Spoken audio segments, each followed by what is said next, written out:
Hi everybody, welcome to Simply Scuba. Today we have top tips on Drysuit Undersuits because whilst it is starting to warm up here in the Northern Hemisphere, it's still drysuit territory, where I am at least, and your undersuit is an essential part of your drysuit. So let's dive straight in. Pockets on a undersuit are just a godsend. So many undersuits only have one of those like tiny pockets on the bicep for like your keys or something, which admittedly is about as most you want to take down with you on a dive, just in case your dry suit floods. But you really start to sympathize with women and their lack of trouser pocket options when you're on the surface and there's absolutely nowhere to carry your phone, your wallet, and just anything else that you want to carry around with you before you change out of your undersuit. So if you're looking to invest in a new undersuit, check for pockets. Drysuit undersuits are just the middle part of a 3-layer system. Your drysuit is the outermost and it's there to keep you dry. Your undersuit is there to create a layer of insulating air inside, but it's not there to be directly against your skin. You should really be diving with a base layer first and then throw your undersuit over the top of that for a complete and much more efficient warming system. Drysuit undersuits aren't just expensive sweaters and sweatpants. Drysuit undersuits are carefully made from special fabrics to resist compression. There are even some undersuits like the Fourth Element Halo that have special mesh sections that ensure that you always have a layer of insulating air all over your body with minimal bulk, and they're also made to keep you warm when wet. So don't go diving in your sweatpants, you're gonna have a bad day.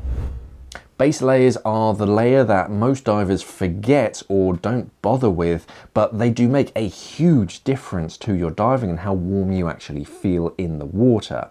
The material itself is incredibly thin, but because they're made to wick any moisture away from your skin stays dry, so you feel warmer. Even sweat, because you're in a sealed dry suit, can make you feel cold because it doesn't evaporate anywhere inside of a dry suit. There's nowhere for it to evaporate to. So a base layer that wicks that away from your body into your undersuit is a very easy way of making your undersuit feel much warmer. You can find undersuits with electric heaters. A heating wire runs throughout sections of the undersuit. Undersuits with batteries outside of your dry suit tend to be better or more preferred in the diving industry. If the batteries are on the inside of your dry suit, then you physically can't get to them and disconnect them should something go wrong in the water. It's nice to have an external battery so that you can physically unplug it should something go wrong.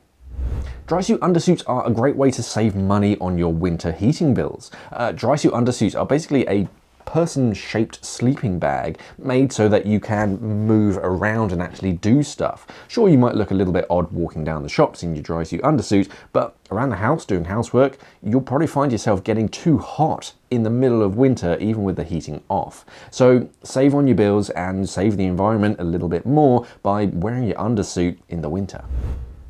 You get one-piece and two-piece undersuits. Each have their benefits. A one-piece suit is just a complete onesie, basically, so you are always covered. When you start to reach up, you don't expose your midriff, but be sure to check that when you're buying a new suit that you physically can reach up and do shutdown drills and it doesn't restrict you anywhere.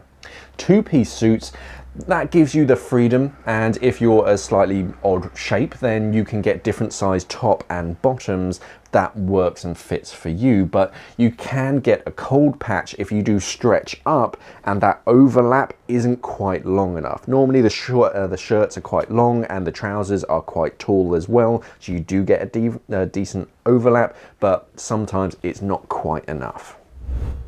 When you're getting kitted up, make sure that your undersuit and especially the socks are in place correctly before proceeding. If you think that that little roll or fold in your socks is going to be fine, don't go any further into your dry suit or undersuit until you've sorted it out, because it's going to really annoy you going forwards and it's only going to get worse.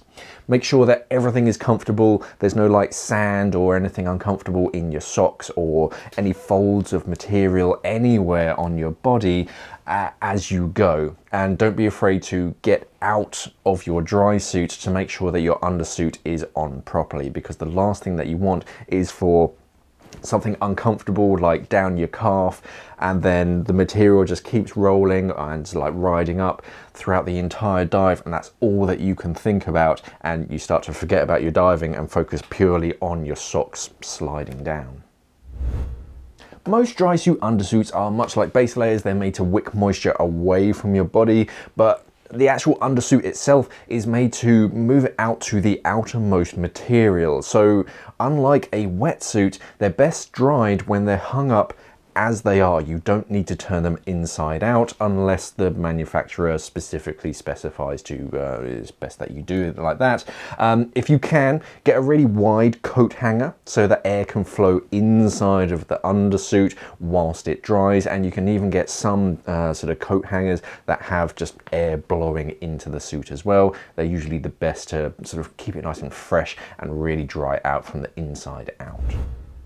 And finally, put your undersuit on. New divers often wear just normal clothes to the dive site and then have to figure out how and where to get changed. But the diving community, we don't mind if you wear your undersuit to breakfast or whilst driving to the dive site. Everybody does it. You're warming up the undersuit all the time that you're wearing it with your own body heat, and you're not wasting body heat just taking off nice warm clothes and then getting into a cold undersuit on the dock or on the boat. So don't feel weird if you wear your undersuit well before the start of the dive. And there were a handful of tips for dry suit undersuits. Now there are just a bunch of top-notch undersuits, including heating ones, on our website simplyscuba.com. There's going to be a link down in the description below, but if you have any tips for new divers, let them know down in the comments below. Thank you for watching everybody, and of course, safe diving.